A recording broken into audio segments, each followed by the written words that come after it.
তো নবী বললেন এদিকে এসো, তুমি যে এই সূরা ইখলাস দিয়ে নামাজ পড়াচ্ছিলে কেন? সাহাবা তো ভয় পেয়ে গেছে, কি উত্তর দেব।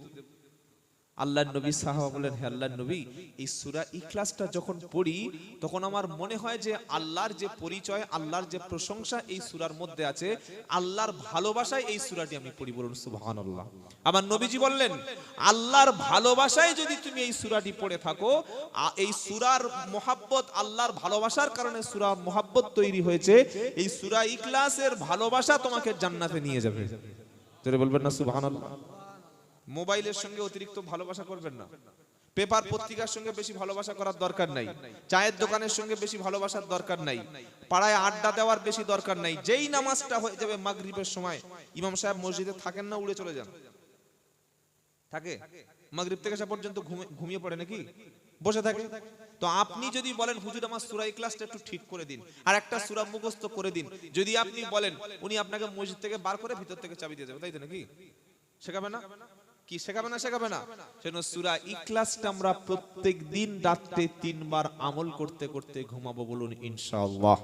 যদি ঘুমাতে পারি, এক খতম কোরআন শরীফের নেকি লিখে দেবেন কে? নারাই তাকবীর।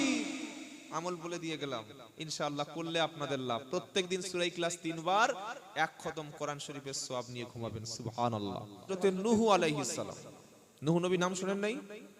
যে নবী সবচাইতে বেশি বেঁচে ছিলেন পৃথিবীতে আদম নবীর পরে, যাকে বলা হয় সেকেন্ড আদম, দ্বিতীয় আদম, নূহ আলাইহিস সালাম দ্বিতীয় আদম বলা হয়। এই নূহ নবী প্রায় 950 বছর বেঁচে ছিল, কিন্তু তার স্ত্রী একদিনের জন্য লা ইলাহা ইল্লাল্লাহ এইটুকু বলতে পারে না। আবার লূত আলাইহিস সালাম বলে একজন নবী ছিলেন, তার স্ত্রীও ঠিক কাফের ছিল। আশ্চর্য।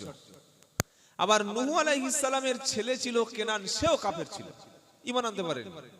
আবার মুহাম্মদ সাল্লাল্লাহু আলাইহি ওয়াসাল্লামের নিজের চাচা আবু তালেব ছিল, সেও কাফের ছিল। মুহাম্মদ সাল্লাল্লাহু আলাইহি ওয়াসাল্লামের নিজের আরেকটা চাচা আবু লাহাব, সেও কাফের ছিল। কি আশ্চর্য। আর কাফের বড় আল্লাহদ্রোহী নবীর দুশমন ফেরাউন, তার স্ত্রী হলেন একজন জান্নাতি রানীদের সর্দারি। নিজরে বলুন সুবহানাল্লাহ। কি নাম? আসিয়া। চিন্তা করতে পারছেন? নবীর ঘরে হয়ে কাফের হয়ে কবরে চলে গেল, আর কাফেরের ঘরে স্ত্রী হয়ে ঈমান এনে জান্নাতি ঘোষণা হয়ে কবরে চলে গেল। সুবহানাল্লাহ। সেজন্য কার ছেলে কোন বংশে এসেছে বা কোথায় বাড়ি, এইগুলি বিবেচনার বিষয় নয়। বিবেচনার বিষয় হচ্ছে যে আমলটা কি, কাজটা কি। হাজী সাহেবের ছেলে অনেক সময় মাতাল হয়ে যায়, যায় কি যায় না? মাওলানা সাহেবের ছেলে অনেক সময় খারাপ পথে নেমে যায়। আবার একজন পাকা জুয়াখোর, পাকা মাতালের ছেলে, তার বংশের কোনো নাম নাই, সেই ঘরে আল্লাহ একজন হাক্কানি আলেম দান করেন। জোরে বলুন সুবহানাল্লাহ। সুতরাং যার নসিব ভালো, যার তাকদীর ভালো, যার কপাল ভালো, সেই ব্যক্তি কলেমা পড়ে আল্লাহর উপরে ঈমান আনতে পারে। তো আজকের আমরা আলোচনা করব যে বিষয়ের উপরে, বিষয়টা হচ্ছে আল্লাহর জিকির। কি নাম বললাম? জিকির। জাল, কাফ, র, তিনটি অক্ষরে একটা শব্দ জিকির। বাংলায় থেকে হলে হবে অন্ত্যেজ্য হস্যই, কয়হাস্যই, র, জিকির। এটা বাংলায় আরবির উচ্চারণ, আর অর্থ হলো আল্লাহর স্মরণ। অর্থ কি বললাম? আল্লাহর স্মরণ। আল্লাহ তাআলা এই পৃথিবীর মানুষকে হেদায়েত করার জন্য আল্লাহর পক্ষ থেকে সবচাইতে বড় যে নিয়ামত দিয়েছেন, সবচাইতে বড়, ওটার নাম হলো আসমানি কিতাব, যার নাম হলো কোরআন শরীফ। জোরে বলুন সুবহানাল্লাহ। সবচাইতে মূল্যবান কিতাব, যার অক্ষর প্রত্যেকটা আল্লাহর পক্ষ থেকে, যার সূরাগুলি আল্লাহর পক্ষ থেকে, যার আয়াতগুলি আল্লাহর পক্ষ থেকে, যেটার মধ্যে কোনো ভুল নাই, যেটার মধ্যে কোনো মিথ্যা নাই, যেটার মধ্যে কোনো সন্দেহের অবকাশ নাই, তার নাম হলো কোরআন। তো আমি আলোচনার বিষয় বলে দিয়েছি, আলোচনার বিষয় হচ্ছে জিকির বা আল্লাহর স্মরণ। জিকির কোরআন শরীফের মধ্যে আল্লাহ তাআলা অনেকবার তিনি ব্যবহার করেছেন। এবং 5টি জিনিসকে আল্লাহ কোরআনে জিকির বলেছেন। কটা জিনিস জোরে বলুন? 5টি জিনিসকে আল্লাহ কোরআনে বলেছেন জিকির। নাম্বার 1, কোরআনের একটা নাম হলো জিকির। পারা নাম্বার 14, পৃষ্ঠা নাম্বার 1, লাইন নাম্বার 7, আয়াত নাম্বার 9, সূরার নাম আল হিজর। আল্লাহ বলছেন, ইন্না নাহনু নাযালনা যিকরা ওয়া ইন্না লাহু লাহাফিজুন। নিশ্চয়ই আমি আল্লাহ এই জিকির নাজিল করেছি, পাঠিয়েছি আসমান থেকে, আর এটার হেফাজতের দায়িত্ব স্বয়ং আমি আল্লাহ নিয়েছি। বলুন সুবহানাল্লাহ। আল্লাহ যদি না কোরআনের দায়িত্ব নিতেন, যে দুশ্মনী কোরআনের সঙ্গে পৃথিবীতে প্রথম থেকে হয়ে আসছে, কোরআন থাকা সম্ভব হতো না। আরো 3টে কিতাব নষ্ট হয়ে গেছে। কি? তাওরাত, মুসা নবীর উপরে কিতাব, জাবুর, দাউদ নবীর উপরে কিতাব, ইনজিল, ঈসা আলাইহিস সালামের উপরে নাজিলকৃত কিতাব। এই 3টি কিতাব ঠিক যেমন কোরআন নবী সাল্লাল্লাহু আলাইহি ওয়াসাল্লামের উপরে নাজিল হয়েছিল, এই 3টি কিতাব ওই 3জন নবীর উপরে আসমানি কিতাব, কিন্তু সে কিতাব আর নাই। বাড়াতে কমাতে কমাতে বাড়াতে এরকম বিকৃতি করতে করতে পুরো শেষ করে ফেলেছে, কিতাবটা টুকরো টুকরো করে দিয়েছে। কিন্তু যেহেতু আল্লাহ দায়িত্ব নিয়েছেন কোরআনের, তাই যতদিন পর্যন্ত কিয়ামত না হচ্ছে ততদিন পর্যন্ত কোরআন কোনোদিন নষ্ট হবে না। বলুন সুবহানাল্লাহ। জিকিরের দ্বিতীয় অর্থ হলো উপদেশ। কি বললাম বাবা? উপদেশ। আচ্ছা, কেটে কেটে বলছি, অসুবিধা হচ্ছে না তো? সুরের জায়গায় সুর হবে, অসুবিধা নেই। আসলে আমরা সুরটা একটু পছন্দ করি, বাঙালি মানুষ তো, একটু সুর দিলে মনে হয় খুব ভালো লাগে। কিন্তু কিছু কিছু জায়গায় একটু কেটে বললে ভালো হয়। কি গো? হ্যাঁ, বোঝার জিনিস। ইনশাআল্লাহ সুরের সময় সুর হবে, সব ঠিকঠাক হয়ে যাবে, চিন্তা করবেন না। জিকিরের দ্বিতীয় অর্থ হলো উপদেশ। পারা নাম্বার 28, 26, পৃষ্ঠা নাম্বার 19, লাইন নাম্বার 11, আয়াত নাম্বার 28, সূরার নাম কফ। আল্লাহ বলছেন, ফাযাক্কির ফাইন্নাদ যিকরা। আল্লাহ বলছেন, ফাযাক্কির বিল কুরআনি মান ইয়াখাফু ওয়াঈদ। হে নবী, যারা আমাকে ভয় করে তাদেরকে তুমি কোরআন দ্বারা উপদেশ দান করো। জোরে বলুন। জিকিরের দ্বিতীয় অর্থ কি বললাম? উপদেশ। উপদেশ। জিকিরের তৃতীয় অর্থ হলো নামাজ। জোরে বলুন সুবহানাল্লাহ। পারা নাম্বার 28, পৃষ্ঠা নাম্বার 13, লাইন নাম্বার 3, আয়াত নাম্বার 9, সূরার নাম জুমা। আল্লাহ বলছেন, ইয়া আইয়ুহাল্লাযীনা আমানু ইদা নুদিয়া লিস-সালাতি মি ইয়াউমিল জুমআতি ফাসআউ ইলা যিকরিল্লাহ। ও বিশ্বাসী ইমানদারেরা, যখন জুমার দিনে আমার ঘরে তোমাদেরকে নামাজের দিকে আহ্বান করা হয়, তখন তোমরা ইলা যিকরিল্লাহ, এখানে যিকরিল্লাহ অর্থাৎ আল্লাহর স্মরণ, নামাজের দিকে তোমরা দ্রুত চলে এসো। জোরে বলুন। কটা শুনলাম? 3টি। 1 জিকির মানে কোরআন, 2 জিকির মানে উপদেশ, 3 জিকির মানে নামাজ। নাম্বার 4, পারা নাম্বার 16, পৃষ্ঠা নাম্বার 19, লাইন নাম্বার 13, আয়াত নাম্বার 124, সূরার নাম তাহা। আল্লাহ বলছেন, ওয়ামান আ'রাদা আন যিকরি ফাইন্না লাহু মাঈশাতান যানকা ওয়া নাহশুরুহু ইয়াউমাল কিয়ামাতি আমা। এখানে জিকিরের অর্থ হলো আল্লাহর বিধান, আল্লাহর আইন, আল্লাহর হুকুম। জোরে বলুন। আল্লাহ বলছেন, যদি তোমরা আমার বিধান, আমার হুকুম, আমার আইন থেকে চোখ সরিয়ে নাও, মুখ সরিয়ে নাও, আমার হুকুম থেকে দূরে সরে যাও, দুনিয়ায় তোমাদের রুজি, তোমাদের অর্থের অভাব দেবো, তোমাদের জীবনটাকে আমি কষ্টের মধ্যে ফেলে দেব, আর কিয়ামতের দিন যেদিন উঠবে হাসরের ময়দানে, চোখে দেখতে পাবে না। এটা আল্লাহর কথা। 5 নাম্বার জিকিরের অর্থ হচ্ছে আল্লাহর স্মরণ। জোরে বলুন সুবহানাল্লাহ। কোথায় আছে? দ্বিতীয় পারা, দ্বিতীয় পৃষ্ঠায় 11 নম্বর লাইন, 152 নম্বর আয়াত, সূরার নাম বাকারা। ফাযকুরুনি আযকুরকুম ওয়াশকুরু লি ওয়ালা তাকফুরুন। আল্লাহ বলছেন, তোমরা আমার স্মরণ করো, আমি আল্লাহও তোমাদের স্মরণ করব। তোমরা আমার শুকরিয়া আদায় করো, কৃতজ্ঞ হয়েও না। জোরে হবে না সুবহানাল্লাহ। কোরআন থেকে কটা অর্থ বার করলাম জিকিরের? 5টা। 1 কোরআন, জিকিরের অর্থ। 2 উপদেশ। 3 নামাজ। 4 আল্লাহর বিধান।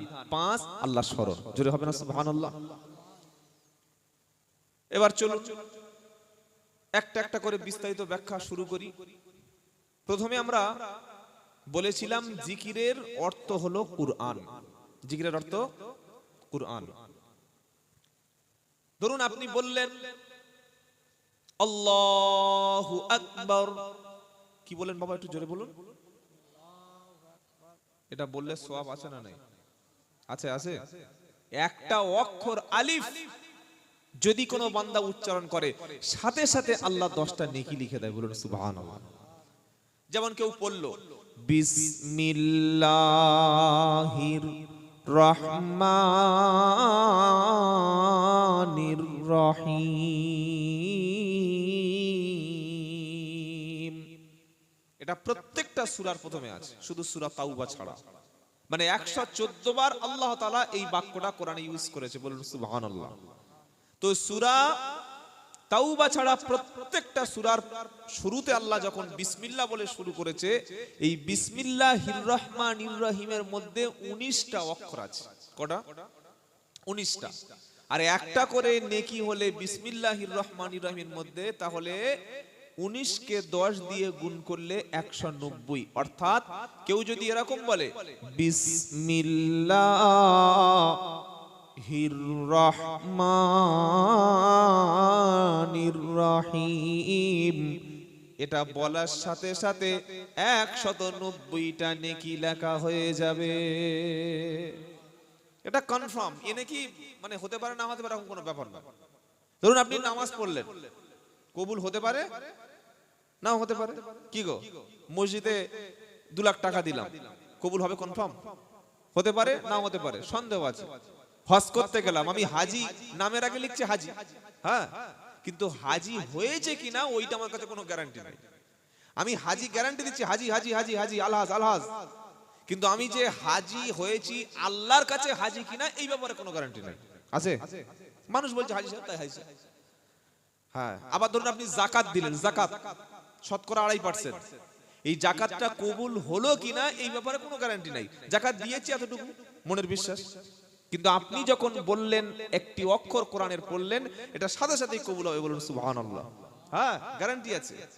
আপনি যখন বললেন আসসালামু আলাইকুম, আপনি সালাম দিলেন, সাথে সাথে আপনার আমলনামায় নেকি লিখবে, বলুন না সুবহানাল্লাহ। তো আল্লাহ তাআলা তিনি মানুষকে কোরআন পড়তে বলেছেন। কোরআনের প্রথম নাম হলো জিকির। আল্লাহু আকবার বললে যেমন সওয়াব হয়, দরুদ শরীফ পড়লে যেমন সওয়াব হয়, ঠিক যদি কোনো বান্দা কোরআন বসে বসে তেলাওয়াত করে, প্রত্যেকটি অক্ষরে 10টা নেকি তার সাথে সাথে আল্লাহ লিখে দেয়, বলুন সুবহানাল্লাহ। যতগুলো অক্ষর আছে, এবার কোরআনে কত অক্ষর আছে? 3,23,760টি। শব্দ আছে কটা?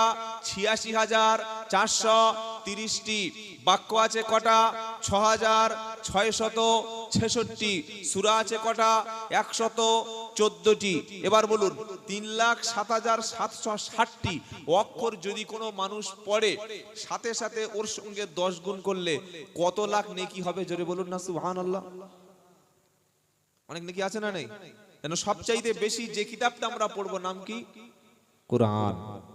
অনেকে বলবেন হুজুর আমি তো এক খতম আমার দ্বারা সম্ভব নয়, বয়স হয়ে গেছে, চোখ টোক ঠিক মতো দেখতে পাই না, এখন আমার কোনো সহজ রাস্তা আছে? বলে দেবো, সহজ রাস্তা বলে দেবো কি? সকলে বললে তাহলে বলুন। আপনি খাবেন না গোশ, আর আমি গোশ নিয়ে ঘুরে ঘুরে তো লাভ নেই, যদি ডাকে তবে তো দেবো। কি গোশের বালতি নিয়ে সব জায়গায় ঘুরছে, কেউ নিয়ে চলে গেল। কি গো, ওই সূরাটির নাম হলো সূরা ইখলাস। সুবহানাল্লাহ। কুল হু আল্লাহু আহাদ আল্লাহুস সামাদ লাম ইয়ালিদ ওয়া লাম ইউলাদ ওয়া লাম ইয়াকুল লাহু কুফুয়ান আহাদ। সুবহানাল্লাহ, আল্লাহর কালাম। কি গো ওয়াজিদা, এই সূরাটি যদি কোনো বান্দা একবার তেলাওয়াত করে, সাথে সাথে কোরআন শরীফের 10 পারার নেকি তার আমলনামায় লেখা হবে। আবার যদি কেউ পড়ে কুল হু আল্লাহু আহাদ আল্লাহুস সামাদ লাম ইয়ালিদ ওয়া লাম ইউলাদ ওয়া লাম ইয়াকুল লাহু কুফুয়ান আহাদ, এবার কত নেকি হলো? আরো 10 পারা মানে 20 পারার নেকি হয়ে গেল। আর একবার কুল হু আল্লাহু আহাদ আল্লাহুস সামাদ লাম ইয়ালিদ ওয়া লাম ইউলাদ ওয়া লাম ইয়াকুল লাহু কুফুয়ান আহাদ। এবার হয়ে গেল এক খতম। রাত্রিবেলা এক খতম কোরআন শরীফ পড়ে ঘুমানো যাবে? যাবে কি যাবে না? ইনশাআল্লাহ বলুন না ইনশাআল্লাহ। এই সূরার মধ্যে আল্লাহর পরিচয় আছে। আমাদের আই কার্ড আছে না, আধার কার্ড আছে না, প্যান কার্ড যেমন আছে, তো কোরআনুল কারীমের যে আল্লাহর যে আইডেন্টিটি, আল্লাহর আইডেন্টিটি পরিচয় যে সূরার মধ্যে আছে, ওই সূরার নাম হচ্ছে সূরাতুল ইখলাস। নবীর একজন সাহাবা, ওনাকে লিডার বানিয়ে যুদ্ধের ময়দানে পাঠিয়ে দেওয়া হয়েছে, লিডার। তো লিডার যিনি হবেন তার দায়িত্ব হচ্ছে ইমামতি করা। কি বলছি বুঝতে পারছেন না? যিনি সমাজের নেতা হবে তার মধ্যে অন্তত মিনিমাম কোরআনুল কারীম পড়ার মতো যোগ্যতা থাকবে। যিনি মসজিদ কমিটির সেক্রেটারি হবেন, মসজিদের সভাপতি সাহেব হবেন, মসজিদের ক্যাশিয়ার হবেন, মসজিদ পরিচালনা করবেন, তার মধ্যে মিনিমাম এতটুকু অ্যাবিলিটি থাকবে যে ইমাম নামাজের অবর্তমানে, ইমামের অবর্তমানে অনুপস্থিতিতে তিনি যেন অন্তত সূরা ফালাক আর নাস দিয়ে অন্তত নামাজটা পড়াতে পারেন। যদি তিনি নামাজ পড়ানোর অযোগ্য ব্যক্তি হয়, এই ব্যক্তির সেক্রেটারি পদে না থাকাটাই ভালো। কি বলছি বুঝতে পারছেন না আপনারা? আপনি মসজিদের বড় দায়িত্ব নিয়েছেন কিন্তু কোরআন পড়তে পারছেন, এটা তো আপনার লজ্জার বিষয়। আপনার মসজিদ থেকে লাভটা কি হলো? কি গো ভাই জানা বাবাজিরা, আল্লাহ ভাইরা। তো নবী বললে যাও, তোমাকে জিহাদের ময়দানে পাঠিয়ে দিয়েছি, তুমি গিয়ে নেতৃত্ব দেবে। এখন জিহাদের ময়দানে নামাজ আছে না নাই? কি গো, নামাজ কোনো অবস্থায় মাপ নাই। পুরুষের জন্য শুধুমাত্র 2টা সময় নামাজ তার জন্য ছাড় আছে। একটা হলো কোনো পুরুষ যদি পাগল হয়ে যায়, যতক্ষণ সেন্স আসবে না, যতক্ষণ পাগল হিসাবে থাকবে, পাগলামি যতক্ষণ সুস্থ হবে না, এই সময়টুকু তার জন্য নামাজ মাপ। আর একটা অবস্থায় পুরুষের জন্য নামাজ মাপ, সেই অবস্থাটা হলো বেহুশ। কি হয়ে যায়? সেন্সলেস হয়ে যায়, বেহুশ লোক হয়ে যায় না?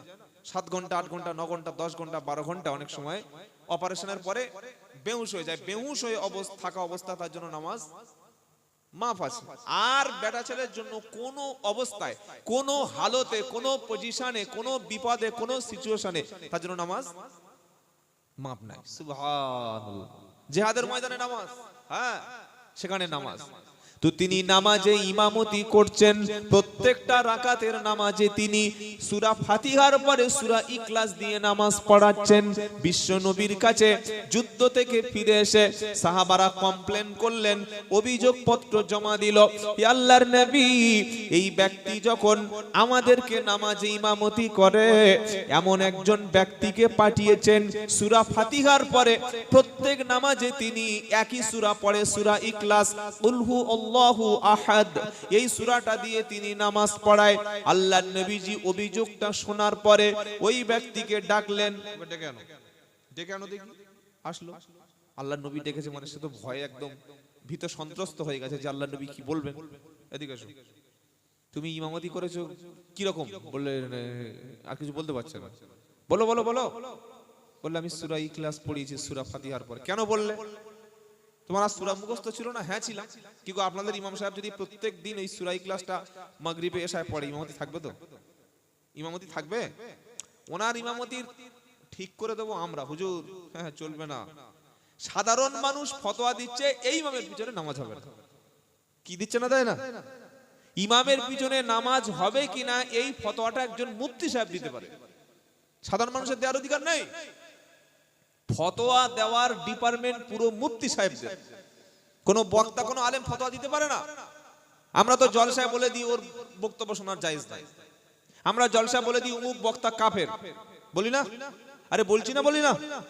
আমরা বক্তায় জলসায় বলে দিচ্ছি ওই বক্তাটা দাওয়াত করলে আমরা যাব না। আমরা জলসায় বলে দিচ্ছি অমুক বক্তার বক্তব্য শোনা যাবে না। এরকম প্রশ্ন করছি। কিন্তু একজন বক্তার পিছনে, আলেমের পিছনে নামাজ হবে কিনা, তার বক্তব্য শোনা যাবে কিনা, তিনি কোরআন সুন্নাহর বিপরীত কথা বলে কিনা, এটার ঠিক করবেন মুফতি। মুফতি মানে কি? Islamic lawyer. ইসলামিক লয়ার মানে কি? শরিয়াতের পূর্ণাঙ্গ ইলম যার রয়েছে, এবং সেই মুফতি সাহেবটা মুখে ফতোয়া দেবেন না, তিনি লিখিত আকারে প্রকাশ করবেন। এটাই হচ্ছে মুফতির নমুনা। আর এখন জলসার মাঝখানে শুধু কাফের, সব কাফের ঝুড়ি নিয়ে বসে, সব শোনেন আপনারা, শুধু কাফের, একদম উদুমে বলে দিচ্ছে ও কাফের, ও কাফের, সব কাফের, সব কাফের। আল্লাহর নবী কোনো ব্যক্তিকে কোনোদিন এইভাবে কাফের বলেন নাই। নবীর সামনে মুনাফিক ধরা পড়েছে। আব্দুল্লাহ ইবনে উবাই মদিনার নেতা ছিল, যখন আল্লাহর নবীর পিছনে ষড়যন্ত্র করছিল, প্রকাশ করে দিয়েছে আল্লাহ যে ওই ব্যক্তি মুনাফিক, ওই ব্যক্তি মুনাফিক। তারপরেও আল্লাহর নবী তাকে হত্যা করেনি, তাকে ছেড়ে দিয়েছেন, ক্ষমা করে দিয়েছেন। এমনকি এই আব্দুল্লাহ ইবনে উবাই মুনাফিকদের নেতা, ইসলামের সবচাইতে ক্ষতি করেছে। তার ইন্তেকালের পরে আল্লাহর নবী সাল্লাল্লাহু আলাইহি ওয়াসাল্লাম নিজের ফিরহান, নিজের পবিত্র জুব্বা মোবারক, তার নিজের জানাজার নামাজ পড়িয়ে তার কাফন বানিয়ে দিয়েছে। বলুন সুবহানাল্লাহ। যখন নবীজি জানাজার নামাজ পড়ালেন, আল্লাহ পাক সঙ্গে সঙ্গে নবীকে সাবধান করে দিচ্ছেন। পারা নাম্বার 10, সূরার নাম তাওবা, লাইন নাম্বার 1, আয়াত নাম্বার 80। আল্লাহ সাবধান করছেন কি? ইস্তাগফির লাহুম আওলা তাস্তাগফির লাহুম আওলা ইস্তাগফির লাহুম আওলা তাস্তাগফির লাহুম 70 মাররাতান ফালাই ইয়াগফিরুল্লাহু লাহুম। হে নবী, আপনি যার নামাজ পড়ালেন জানাজা মানে হলো ক্ষমা প্রার্থনা করা, জানাজা মানে হলো মাইয়িতের জন্য দোয়া করা, জানাজা মানে হলো মৃত ব্যক্তিদের জন্য জীবিত ব্যক্তি আল্লাহর কাছে ক্ষমা চাওয়া। আপনি যে আব্দুল্লাহ ইবনে উবাইয়ের জন্য দোয়া চাইলেন, আপনার নিজের কাফনটা খুলে তার জন্য আপনি কাফনের ব্যবস্থা করে দিলেন। আপনার পবিত্র জুব্বা মোবারক, যে জুব্বা মোবারকটা গোটা পৃথিবী যদি কয়েক কোটি বার বিক্রি করে দেওয়া হয়, আর কোন ব্যক্তির কাছে যদি বিশ্ব নবীর জুব্বা মোবারক দেওয়া হয়, পৃথিবীর ধনী মুসলমান পৃথিবী পরিমাণ স্বর্ণ দিয়েও আল্লাহর নবীর জুব্বা কিনে নিতে পারে।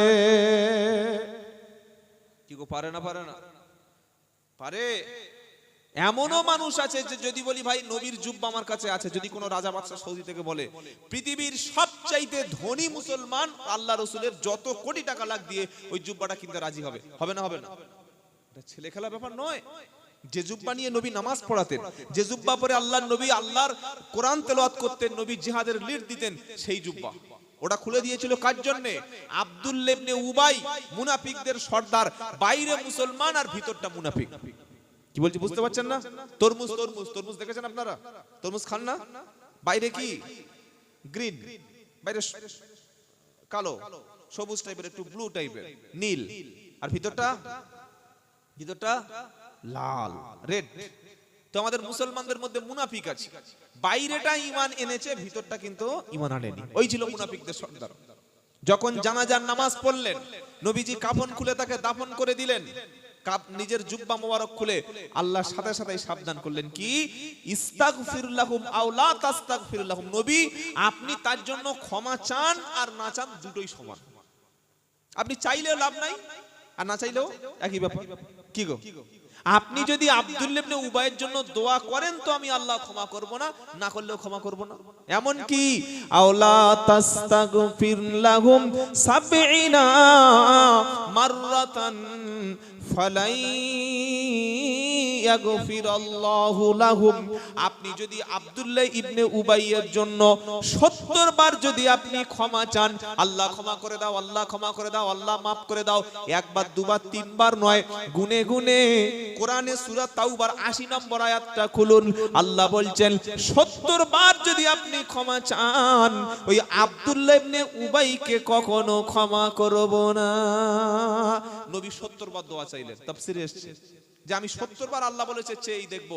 আল্লাহ বলছেন খবরদার নবী। আবার দুটো আয়াত পরে আল্লাহ বলছেন ওয়ালা তুসাল্লি আলা আহাদিন মিনহুম মাতা ওয়ালা তাকুম আলা কবরিহি হে নবী এই রকম আব্দুল্লাহ ইবনে উবাই মার্কা মুসলমান, মুনাফিক মার্কা মুসলমান, যারা মুখে স্বীকার করেছে কিন্তু অন্তর থেকে ইসলাম মেনে নেয়নি, এদের মৃত্যুর পরে এদের জানাজার নামাজ পড়বেন না, আর এদের কবরের কাছে কখনো দাঁড়াবেন না। সুবহানাল্লাহ, কি আশ্চর্য কথা চিন্তা করুন বাবাজিরা, আল্লাহ ভাই।